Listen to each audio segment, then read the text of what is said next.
This is from a Gallup poll that just was released today, I believe, just before we started the show, which is majority of Americans now oppose Israeli action in Gaza, as you mentioned, Dr. Paul, Gallup poll. Let's look at a couple of the numbers from Axios. They do a good job at summarizing it.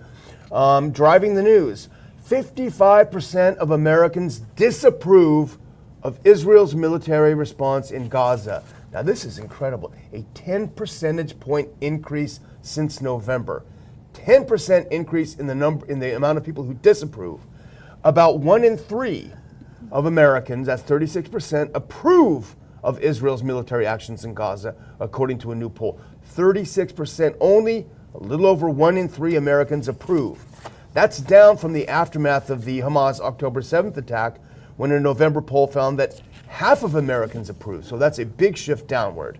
They go on to say among Republicans, the percentage who approve of Israel's actions has dropped from 71% in November to 64% in March. So even among Republicans, who generally are the most pro-Israel group, that is a significant drop.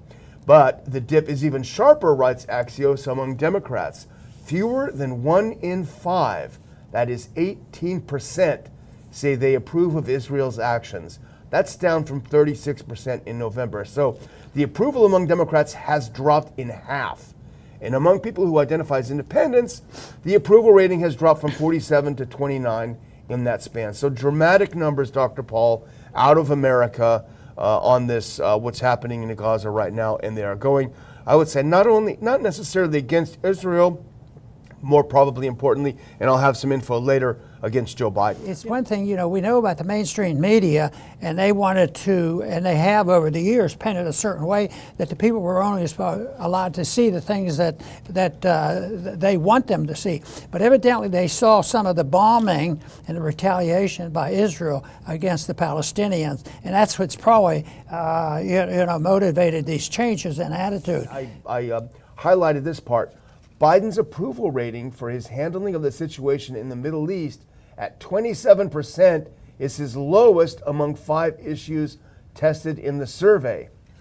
Only further contributing to Biden's low rating in the Middle East, the situation, just 21% of independents and 16% of Republicans approve of his performance. So on this issue, it's basically a big lead balloon hanging around his feet and dragging him down into the ocean.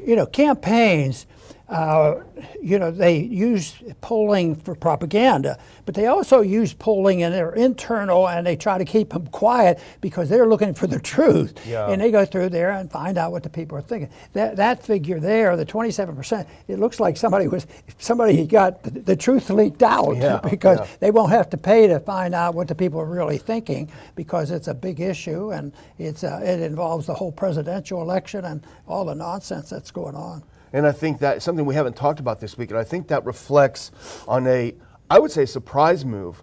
But the other day, the U.S. Abstained from a UN Security Council resolution demanding an immediate ceasefire and demanding the release of the hostages. It's the first time the U.S. has always had Israel's back, always vetoed anything critical of Israel, at least for a number of years.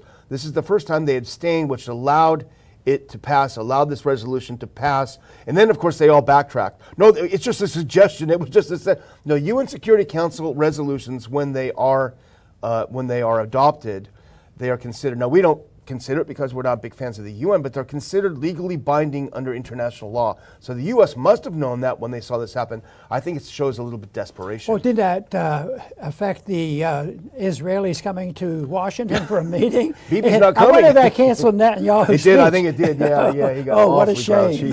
He won't. Because I was really looking forward to that. Yeah, he was going to come to the studio. Yeah. So anyway, we'll keep an eye on it.